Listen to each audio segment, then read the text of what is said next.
California Governor Gavin Newsom has reacted to the arrest threat issued against him on Monday by the United States, U.S. President Donald Trump over the unrest and ongoing violent protest across the streets of one of the cities in California, Los Angeles, over Trump-led government crackdown and massive raids of immigrants in the Los Angeles city, with the governor daring the president to come and arrest him, that he does not give a damn over his arrest, that he cares more about his communities, with emphasis that the situation in downtown Los Angeles is a manufactured crisis by President Donald Trump-led government.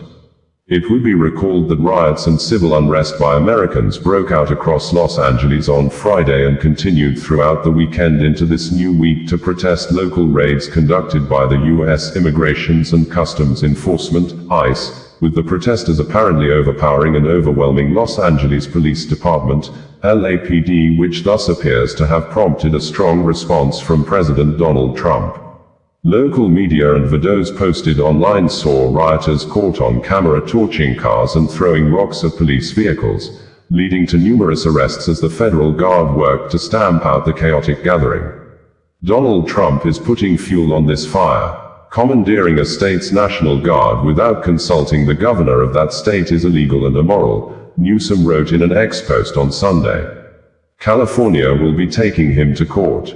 On Monday, the California governor, Gavin Newsom, added that, "We will not stand by while Donald Trump illegally federalizes the National Guard. This is a manufactured crisis. He is creating fear and terror to take over a state militia and violate the U.S. Constitution. The illegal order he signed could allow him to send the military into any state he wishes."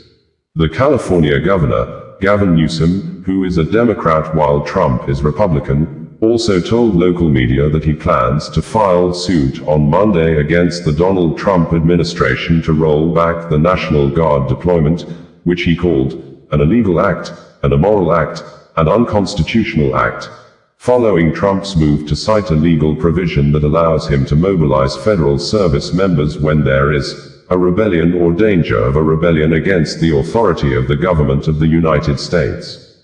It was gathered that more than 1,000 protesters clashed and faced off with National Guard troops in downtown Los Angeles on Sunday during the latest demonstrations against immigration raids that swept across California over the weekend, with roughly 300 National Guard members arriving in the city at the time, with President Trump saying on Monday he had authorized 2,000 members of the National Guard deployed to the troubled area.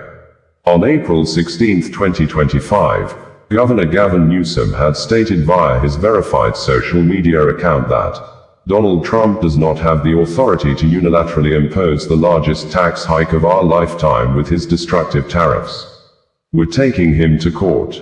The Pentagon also confirmed that President Donald Trump has authorized the deployment of 2,000 National Guard troops and activation of 700 Marines to the troubled Los Angeles city.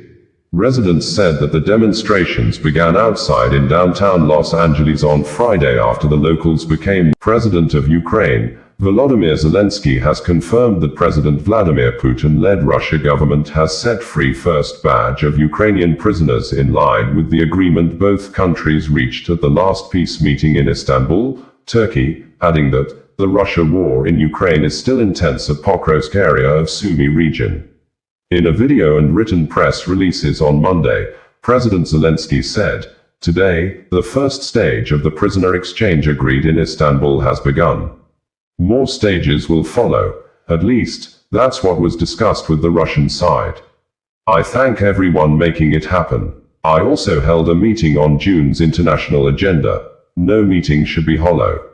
If it doesn't bring us closer to ending the war through diplomacy, it must help strengthen our defense, our active operations, or increase pressure on Russia. I thank our warriors for their tenacity.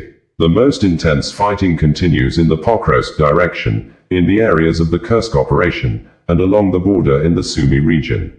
Russian tactics remain the same everywhere: ignore losses and try to advance. But this potential isn't infinite. A certain level of casualties, and our actions, shouldn't hinder their advance. Our people are home. Ukrainians are returning home from Russian captivity. Today, an exchange began, which will continue in several stages over the coming days. Among those we are bringing back now are the wounded, the severely wounded, and those under the age of 25. The process is quite complex, with many sensitive details, and negotiations continue virtually every day. We count on the full implementation of the humanitarian agreements reached during the meeting in Istanbul. We are doing everything possible to bring back every single person. We are working toward this at every level. We must bring home everyone who remains in captivity. I thank everyone who is helping. Euronews media that also monitored the prisoners' swap reported that the Ukraine and Russia have started a new prisoners of war exchange, following the agreement reached at the second round of direct talks in Istanbul last Monday. Kyiv and Moscow agreed that the exchange would include young soldiers under 25 years old and those severely ill. Russia's defense ministry confirmed the return of the first group of Russian prisoners of war, POWs as well, without providing details on the swapped soldiers. Ukraine's coordination headquarters for the treatment of prisoners of war said that the first group of released prisoners includes personnel from Ukraine's Navy, Ground Forces, Air Force, National Guard, Border Guard Service, Territorial Defense, and Special Transport Service. Among those returned on Monday are the defenders of Mariupol, who have spent over 3 years in Russian captivity. Most of those returned were captured in the first days of Russia's full-scale invasion in 2022, Ukraine's Ombudsman Dmytro Lubinets said. The sides have also agreed to exchange the bodies of the fallen service people. On Sunday, Russia accused Ukraine of postponing the swap and failing to respect the agreement.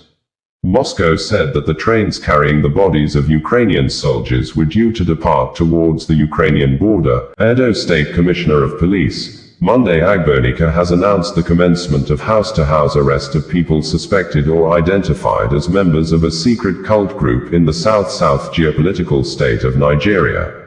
The Commissioner of Police, through the statement issued by the Edo State Police Command spokesperson, Moses Yamu, a few days ago, said that 28 persons were recently arrested during a raid in the state early this month, and 19 of them were implicated as members of secret cult group and charged to court after what the State Police Command described as professional screening.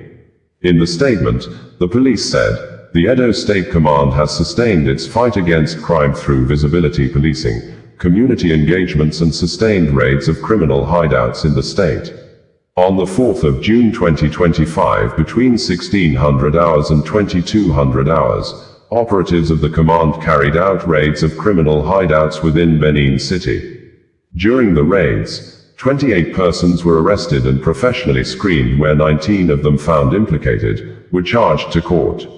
In continuation of its fight against cultism, the command has commenced the house-to-house arrests of identified cult members in the state to ensure that cultism is either eliminated or brought to its barest minimum. 3 suspects who were arrested from various locations have confessed to being members of the IEA and AEA confraternities respectively. They have been arraigned before the court accordingly. On this note, CP Monday Agbonika, FDC, expresses confidence that the general public would have no fear of crimes, as he warned all cult members to either denounce cultism and turn a new leaf, relocate from the state, or face the full wrath of the law as contained in the Edo State Secret Cult and Other Related Activities Prohibition Law.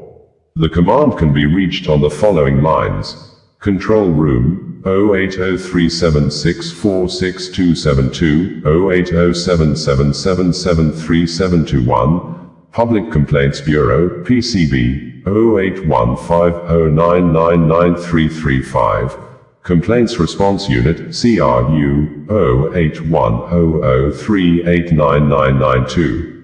Meanwhile, the Edo State Commissioner of Police, CP Monday Agbonika, FDC, on the 28th of May 2025 summoned all area commanders, PMF commanders, DPOs, tactical team commanders etc. for a briefing at the police officers' mess, Benin City. During the briefing, the Commissioner of Police commended the officers for not relenting in the discharge of the duties, as he attributed the successes recorded so far to their relentless efforts. On the issue of unprofessional conduct, The CP warned all officers to lecture their men against acts unbecoming of police officers, noting that zero tolerance for unprofessionalism must be maintained. On this note, the command assures the public that it will continue to improve its service delivery with utmost professionalism, Moses Yamu stated in a press release. We had reported that the Edo State Governor, Monday Okpebholo, has called for more stakeholders' supports and actions towards ending secret cult-related killings and other organized violent crimes in the state, stating that the aged-long secret cult war in the South state of Bringing you the news in a more digital way.